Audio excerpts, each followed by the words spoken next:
भाजपाच्या विधान परिषदेचे आमदार गोपीचंद पडळकर यांनी राष्ट्रवादी काँग्रेस पक्षाचे अध्यक्ष शरद पवार यांच्या विरोधात बेताल वक्तव्य केले। पडळकर यांचा पुतळा जाळून राष्ट्रवादी काँग्रेस पक्षाचे जिल्हा अध्यक्ष संग्राम गावंडे यांच्या नेतृत्वाखाली निषेध व्यक्त केला। पडळकर, तुमचं जेवढं वय नाही त्यापेक्षा जास्त शरद पवार हे देशाच्या व महाराष्ट्राच्या विकासासाठी काम करत आहेत। त्यामुळेच आमदार गोपीचंद पडळकर यांनी माफी मागावी, अन्यथा त्यांना महाराष्ट्रामध्ये फिरू देणार नाही, असे आवाहन राष्ट्रवादीच्या सर्व पदाधिकाऱ्यांनी केले। आमच्या पक्षाचे अध्यक्ष शरदचंद्रजी पवार यांच्याबद्दल भाजपचे जे गोपीचंद पडळकर साहेब आहेत यांनी बेताल वक्तव्य केलेलं आहे।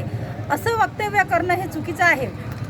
पवार साहेबांचा अभ्यास जेवढा आहे तेवढा अभ्यास मला तरी वाटते कुठल्या पक्षातल्या अध्यक्षांचा नसेल, आणि अशा एका चांगल्या व्यक्तीबद्दल असं बेताल वक्तव्य करणं म्हणजे मी म्हणते की त्यांना भान नसलेलं बोलत आहे।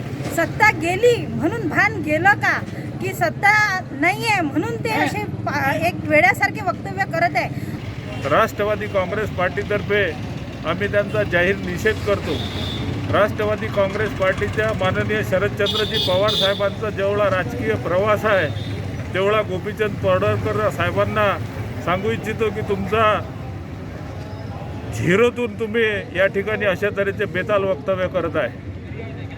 पडळकर किती पक्ष फिरले, आजही त्या पक्षात राहतील की नाही याची खात्री नाही, परंतु कुठेतरी प्रसिद्धीच्या माध्यमासाठी, प्रसिद्ध होण्यासाठी कोणत्या तरी एका चांगल्या नेत्याचं नाव घ्यायचं आणि बेताल वक्तव्य करायचं, त्याचा आम्ही जाहीर निषेध करतो। या आंदोलनादरम्यान तालुका अध्यक्ष प्राध्यापक प्रदीप डोले, माजी सभापती जिल्हा परिषद पुंडलिकराव अरबट, तालुका अध्यक्ष महिला आशा डोले, जिल्हा महासचिव मनीषा देशमुख, तालुका उपाध्याय पंकज आढे, अल्पसंख्याक आघाडीचे तालुका अध्यक्ष शहाबुद्दीन खान, तालुका अध्यक्ष शैलेश रत्नपाखरी, जिल्हा सरचिटणीस मिलिंद भोजने, शहर अध्यक्ष मोहम्मद सलीम, प्रकाश नेमाडे व प्रसिद्धी प्रमुख गुरुदेव इसमोरे राष्ट्रवादी काँग्रेस पक्षाचे पदाधिकारी उपस्थित होते। गुरुदेव इसमोरे, विदर्भ न्यूज, तेल्हारा।